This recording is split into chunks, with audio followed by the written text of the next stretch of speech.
We told you recently about this horrifying case out of Detroit, Michigan. ER physician Jumana Nargwala was arrested last week and charged with illegally performing female genital mutilation on young girls from across the country, some of them very young.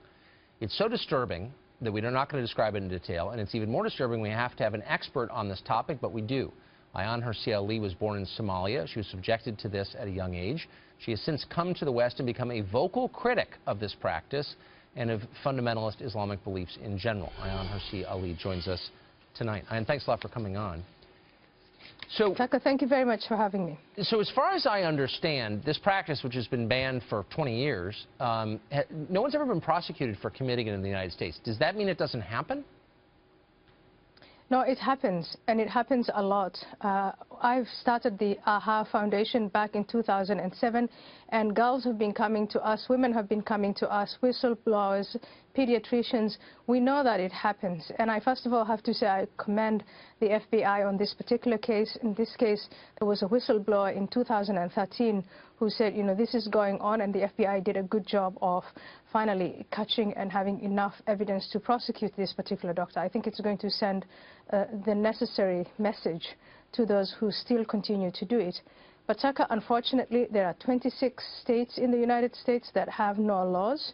There is a federal law, but there are these 26 states where, and it makes it easy for people who want this done to little girls to shop around. The family, some of the little girls that this particular woman mutilated, they were brought in from Minnesota, where it is banned, to Michigan, where there is no proper ban.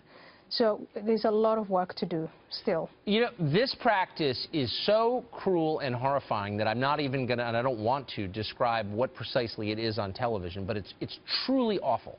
And I think any Westerner hearing about it would agree with that. Why has nobody been prosecuted? You sound like you've known, and that it's maybe common knowledge among those who look to find the answer, that it happens. So why has law enforcement not been on this? Well, I think it's because people don't really like talking about the genitals of little girls. And yes, I believe, and in my foundation, we believe we really do have to describe what happens. The clitoris of little girls is removed, and their labia are then sewn shut. This is done to kill the libido, the sexual libido of girls when they become teenagers and women, and it's to ensure their virginity. That's what we need to know about it. Some people have religious reasons for doing it. They say it's because of Islam that they do, and others say it's because of culture or a mixture of that.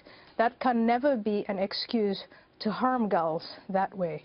No, it's absolutely horrifying, and I don't know why this isn't on the lips of every representative of every human rights group, women's rights group in America. This is so upsetting that I'm still baffled as to why we've ignored it. Well, the AHA Foundation, my organization, has gotten legislators to take up some legislation. You know, we've passed successfully legislation in several states. We are still lobbying. But what we come across is there's this crazy identity politics in the United States of America now.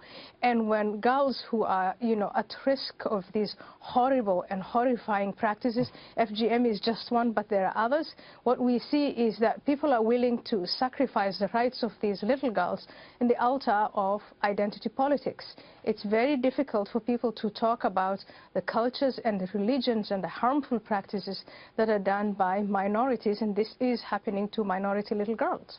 I hate to think you're right, but I suspect you are. And to think the price that these children are paying for the prim sensibilities of our ruling class is really, really upsetting. So what is the penalty for those who are caught doing this, or the one person who's been charged with this?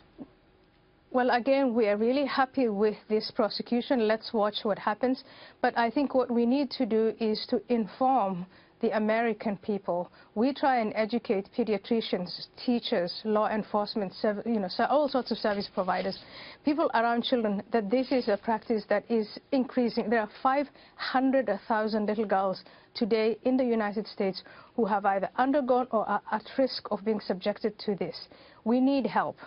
My foundation can do way more, but yes, we don't have the resources, and we need help. We need money to get this going, to employ the right people, and to get a lot of people to lose their inhibitions and really stand up for these little victims. They're as young as 5 years old, 6 years old. They're taken away during the summer vacation to either their countries of origin or to states that have no penalties. That needs to stop. It's on our conscience. God bless you for doing this. So my producers just said in my ear, we just looked it up in the control room, and the federal penalty for this is 5 years. If there's any crime that deserves a serious penalty, I think it's this one. So thank you for making this public, as hard to talk about it as it is. Ayaan, thanks a lot for joining us. Thank you very much. Thank you for having me.